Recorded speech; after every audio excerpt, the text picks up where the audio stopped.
We're having a little bit of a microphone problem this morning, so I'm going to try to speak up so the rest of the microphones will pick me up if this one doesn't work. If I seem a little loud, sorry about that.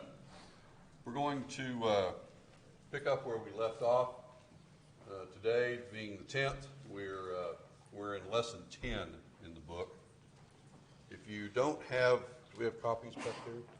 If you don't have a copy of this week's questions, assuming we're going to get to those, or if you just like to fill those out on your own, if you raise your hand, we'll try to get you those. We won't go through all of these, but if you're taking a look at the presentation online, which it will be posted there, this gives kind of a quick overview. And maybe perhaps you can come up with some kind of a little rhyme or something that helps you remember all 50 chapters of Genesis. I haven't quite done that yet. But that information is here, that Harry has kind of given a synopsis of each one of those in a few words. And we're down through 45, and this morning we'll be starting on 46. So let's go over an outline of chapter 46. But before we do, did anybody notice in Brian's lesson this morning that he read a scripture that talked about Joseph? And before that, there are comments in the New Testament that even give us information that's not necessarily apparent in the Old Testament. Well, two things that tells us. Number one is that this book is in its totality homogeneous. It is one story from the beginning of time to the end of time. There is no contradiction in it, and there is information to be gleaned about the Old Testament in the New, and vice versa. We are told that the Old Testament is a tutor for us, and I find this fascinating. I was sitting there thinking the other day, things are going pretty well here. We've got Pharaoh being pretty chummy with our Hebrew friends and has given them a lot of latitude through Joseph. And then I'm thinking, well, the next chapter is Exodus. What went wrong? Why now are we going to go into a period of time of 400 years where the Hebrews are slave to the Egyptians? Something went wrong, and I had to go read ahead because the story got me. We're going to go into chapter 46, knowing that this section of Scripture explains to us how the Jews got into Egypt before the time of the servitude. All right, so in chapter 46, Jacob, who also is named Israel, the scriptures seem to flip back and forth between referring to him as Jacob and referring to him as Israel. But this is the same person. Be not confused. And the 12 tribes coming from him, he has been invited because of the relationship between Joseph, who is second only to Pharaoh in the nation of Egypt. Does anybody want to tell me how Joseph, a Hebrew, wound up in Egypt? Larry? His brothers sold him into slavery.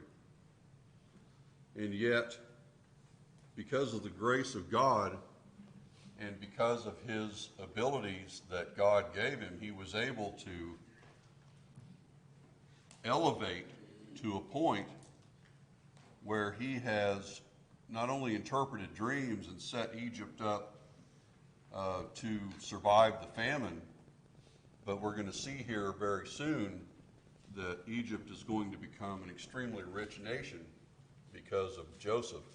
And Joseph, in his favor with Pharaoh, invites his family to move into the area. So they're packing up with everything.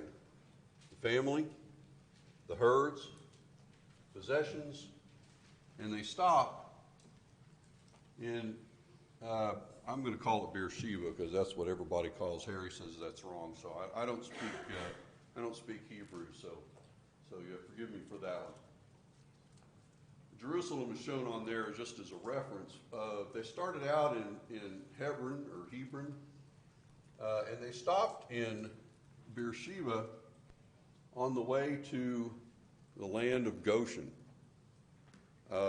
We find out later that they actually settle in an area called Ramses,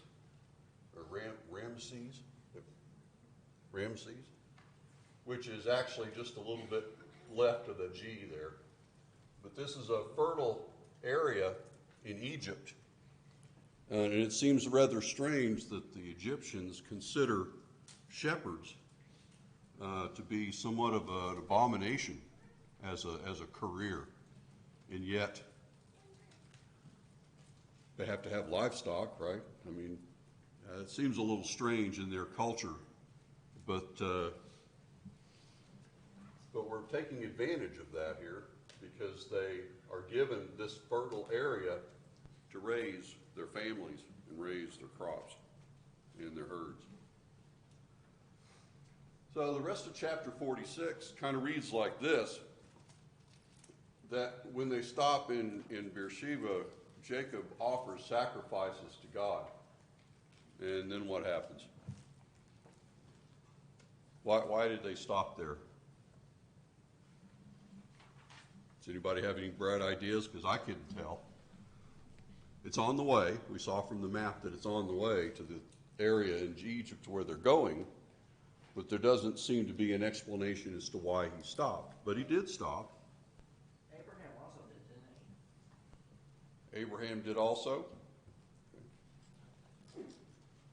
So we see that he offers sacrifices to God, and then what happens?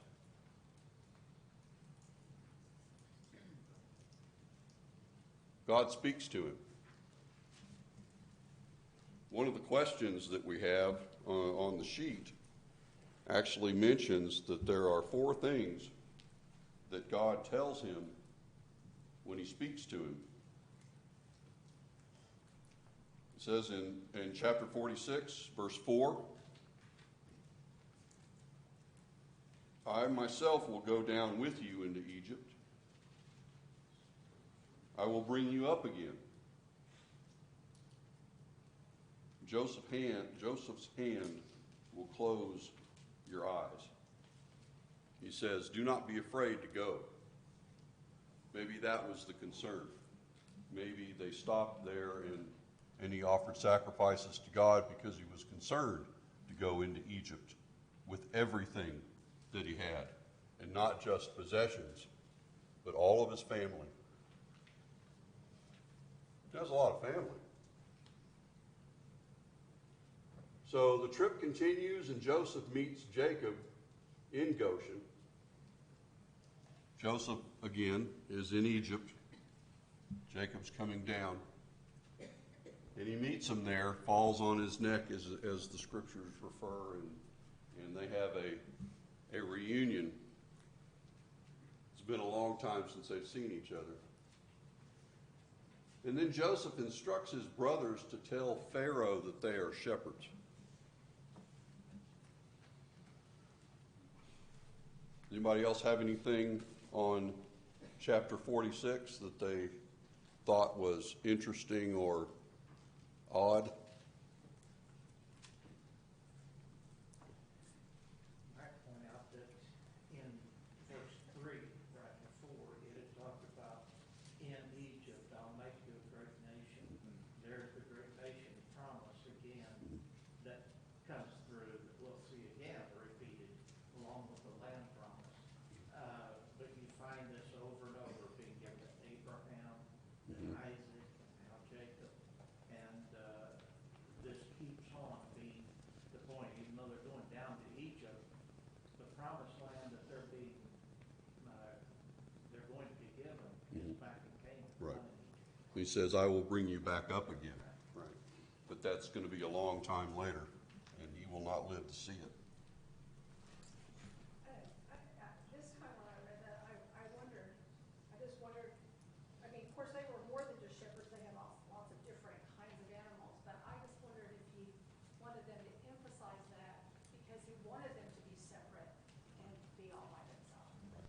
I think that's exactly the case. Because Joseph was smart enough to know and had been in the Egyptian culture long enough to know that while shepherds or maybe livestock keepers in general were something that was an abomination to the Egyptian culture, it was nevertheless part of their nation. It had to be done. Perhaps they separated those people away out of the cities and away from their gaze, so that we find out later on his exact God's promise comes true, that they grow the nation, they grow the herds, they become rich in that area, and perhaps that would not have happened if they had been mixed together with the Egyptians in the other part of the country. Okay, anybody else on 46? Okay. Chapter 47. Pharaoh kind of interviews, does the question thing when he meets 5 of the brothers and agrees that this, I'm going to give you the best of the land, just go over there. Take everybody and just kind of go over there. Maybe that was God's providence. Nevertheless, it turns out that was an excellent place for his family to move. Now, where are we in the famine? Is famine over yet? Okay. So let's get into the rest of the story. Jacob meets Pharaoh and actually winds up blessing him, and then they settle in the land of Ramesses. Now, back to our original story, where Joseph is in charge of selling the grain that has been stored up during the fat years, because the lean years were coming. Remember the story of the visions? Okay. So how long do we have left approximately in the famine? About 5 years. So there's still some bad times ahead. And things have not gotten any better. So what's happening is that the Egyptians are coming to Joseph for food, and it's not free. But they've exhausted their money by now. It's only 2 years into the famine, and they've pretty much run out of money. Pharaoh has all the money, and they're going to Joseph and saying, now what do we do? What will you take for food so that we will not die in front of you? So Joseph starts taking livestock, herds. And then after that, he starts taking land. And then when you have nothing left, you have no money, you have no livestock, you have no land, then what do you sell? You sell yourselves into slavery, sort of. In this particular situation, in Egypt, the subjects under Pharaoh, I guess, have been living in this society, and they've had their own land, and they've been allowed to grow, they have their own possessions. Now we've got into a situation where they have given everything that they have to Pharaoh, including their freedom. So there's an arrangement that comes, because the famine continues, and Joseph, in his shrewdness, and because of the stockpiling of the grain during the fat years, Joseph has put Pharaoh in his office, his power, is virtually owning everything, including the people. But he's not oppressing them necessarily. He just lets them know, what I'm going to do for you is I'm going to let you stay on your land, and I'm even going to give you seed, and I'm going to help you raise your crops, and perhaps, I think, herds. but you're going to give 20% of that back to me. I think in the United States they called that sharecropping, right? You didn't own the land, but you worked under something less than freedom. And you had a heavy tax to pay back to the one who provided for you. Well, in this case, the Egyptians are working for Pharaoh from now on, and he is providing them with seed, but they pay back 20%. Scott? You see all that, and you think, if that happened to me in my business, I would not be happy. But they're thankful. That's how hungry they were, and that things were so bad. They say, you saved our lives. Right. You know, they've lost their land, they've lost their herd. They said they moved most of them into the city, you know, and then when they get this deal, they're thrilled. Right. Because they were starving to death. That's right.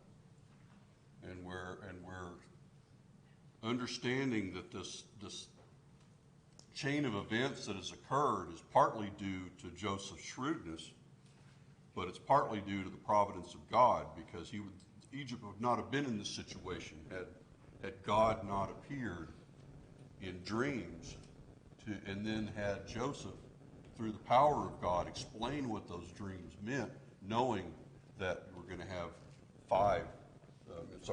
7 really good years and then 7 years of famine. Eric? One of the things to remember about this is the Egyptians, to them, Pharaoh was God. And even in this situation where Joseph is working for a man who is claiming to be God, he's doing what is best, right, in that situation. We sometimes say, well, if our government's corrupt, do we have to submit to it? Yes, we do, you know, and there's not an exception that you look at other cultures, it's been the same way. They have, similarity between Egypt and Japan is scarily similar. That the people believe they're better because they come from a God. And that gets some things going, but still, under this arrangement, Joseph does what's right and acts in a way that benefits Pharaoh. Yeah, you might consider him working for the enemy, but in this particular situation, even though when we look back on Egypt and Pharaoh, what generally comes to mind is the slavery years and Moses and the Exodus and all of that kind of stuff. This is a period of time where there's nothing wrong with the relationship between the Hebrews and the Egyptians. In fact, through Joseph, they're getting a pretty good deal. They're allowed to live in the land of Goshen, and the mighty nation continues to grow. I think it also points out what you had said a little bit earlier, like sharing it noted, obviously, yeah, the people of Israel are being separated, and there's a good reason for that. The best is being done in the right way, and God's behind the whole scene, even though we might see, hey, this is a terrible God to be working for. God's behind the scene, and things are going to be for the best. Yeah, your point about whether or not we can work for a corrupt government opens up a whole nother conversation, because we see, Christ living under the Roman rule and the occupation and oppression of a Roman, certainly a godless and corrupt and violent nation, and yet he pays taxes. So anyway, that's a different subject. We'll go into that maybe later on. So Jacob, nearing the end of his life, makes Joseph swear to bury him with his fathers. Now, this is with the rest of the family, so it's not in Egypt. Okay. All right, that's chapter 47. Anybody else find anything in there worthy of mention? I don't know about some of what we said, because they took this best land in all of the land and gave it to them, right? But Pharaoh also said, like, if you have good, smart men, good shepherds or whatever, let them be over my flocks. It's hard for me to fathom that Pharaoh wouldn't, or people in that area wouldn't have already been grazing that land. To me, this was Pharaoh rewarding him for his service, his genius that God had given him of separating them and like setting them up for this success. And as we see shortly thereafter, I mean, he owns all the land except that what belonged to the priest. Right. So to me, saying like they went to this land to be separate, I can't really see that, because this was the best grazing land there was in Egypt. Right. That land would have been occupied. They would have been grazing that. Am I? No, but as was mentioned in the scriptures, though, by their culture, that even though it provided for them, they considered that abominable, the keeping of livestock or shepherds specifically or whatever. So that whoever those people were, I'm assuming that they were also Egyptians, whoever those people were had already been separated. And so Pharaoh's already saying, you know, those people over there, you can go there. You can take over my herds if you want. He obviously has them, but he doesn't want that culturally. He doesn't want that mix. I don't know. So I think there's a bigger picture there. I think you go back to Scott's comments, and I just think desperate times calls for desperate measures, right? And so we see God's providence working in all this, but we also see Pharaoh going, why would I want to get into the cattle business?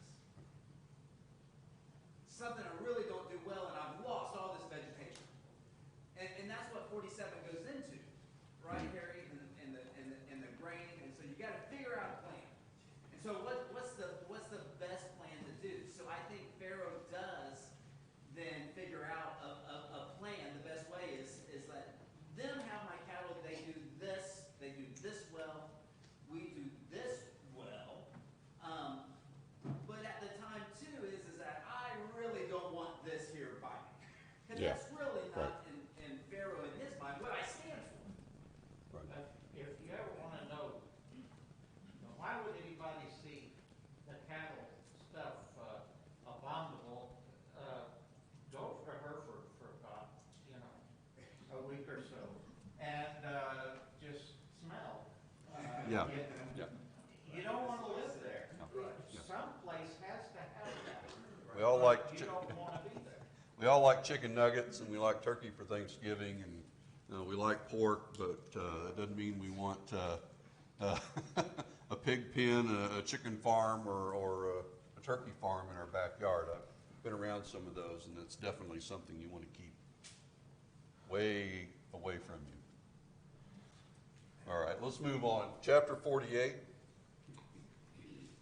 Jacob's on his deathbed. He can't see very well, or maybe he's completely blind. So who are Manasseh and Ephraim to him? Okay, these are Joseph's sons that he has not, that Joseph has not, Jacob has not seen, maybe not at all. But what does he say his attitude is towards them? They will be as my own children. Right? He's adopting them. He's saying, I want them to be part of my family. Consider them as close to my family. Even though they're yours and I haven't met them before, they're as close to my family as my own children. And he wants to bless them, and he does. But what goes haywire here? You can't see. Right? And evidently, when you reach out your hand to put it on someone to bless them, the right hand seems to be the one that's supposed to go on the eldest. And the eldest is supposed to receive a blessing perhaps higher, better than the younger. But what happens? Crosses his arms. So how does Joseph feel about this? What does he say? No, I'm afraid, Dad, you got this backwards. You've got your hand on the wrong person. And Jacob says, it's okay, it's all right, because the older will serve the younger. We've seen this before, right? We saw this with Jacob and Esau. So let's wrap up chapter 48 and go into 49. This is a very interesting chapter that I will be the first to tell you that I do not understand. Whenever we talk about someone blessing someone else, we usually mean that or think of that as being something good. I'm going to bless you. I'm going to make your life better. I'm going to give you something. I'm going to leave you an inheritance or something like that. This is a little different. Blessing that Jacob, or as he is often referred to, especially at the end of his life here, being Israel, 12 tribes of Israel, he mentions the sons, but he doesn't necessarily always give them a favorable picture. When you look at verse 1, that's not what he promises. What he says is that I may tell you that which shall befall you in the latter days. And so it's really a prophecy, prediction of what's going to come true, more so than any kind of a blessing for us to take place. So it's a prophecy of what's going to come true in the future. It's also perhaps a revealing of a trait or a feeling that Jacob has towards them. With Reuben, it says he is unstable as water, but there's something else that's gone on in the past that he has held against him. And despite being the oldest, he will not always have the preeminence over his brothers. So what did Simeon and Levi do that brought shame to Jacob? I remember. Okay. After the way their sister was treated, they went in and pretty much slaughtered all the men in the town. Jacob says, "You've made me stink because of this action. Your violence and your anger and your revenge have caused me to look bad." Judah, he's a lion, or lion cub, perhaps at this point. But Judah is what tribe that we're going to run into later on? This is the tribe that Jesus comes from. Zebulun is going to dwell by the sea. I don't know. Is he going to be a fisherman? Is he going to be a port owner? I don't know. But we go through these, and some of them are favorable and prophetic. Some of them are just mentioning their personality. Some of them are not so great. Dan is going to be a judge over the people, but then it refers to him as being a serpent who's going to bite the heels of the horses. Maybe perhaps in the future we'll see these things explained as we see the growth of the nation of Israel in the 12 tribes. Gad, a raider. Asher talks about how he's going to make delicacies. He's a food guy. Okay? Naphtali, a fruitful doe. I'm not sure what that means. We'll watch it as we go through the rest of the Old Testament. Joseph, strong, blessed by God. Benjamin, a ravenous wolf. These are what are referred to as blessings, but it's an interesting read. You get a chance to go through all of those and then do the research later as to see what actually happens in the reputation of these men and their families. And then Jacob gives final instructions before he dies. I don't know how that works. I think it's amazing to me, and maybe by the providence of God, as these men knew when they were going to die. I mean, it seems like they gather their family and they speak their last words, and then they immediately lay down and die. Well, this is what happens to Jacob, it seems. We don't have a timetable here, but it seems like he closed his eyes for the last time right after he gave these final instructions in chapter 49. So Israel dies, and now we got a little bit of a mixture of the cultures here. So we know from, I don't know if you guys are geeky about this stuff like I am, but I like looking at historical things. The way the Egyptians preserved their kings and other people of importance by embalming and mummifying and then burying them in sarcophages. More than one sarcophagus. And then putting them underground or in some situation where their bodies would be preserved for thousands of years.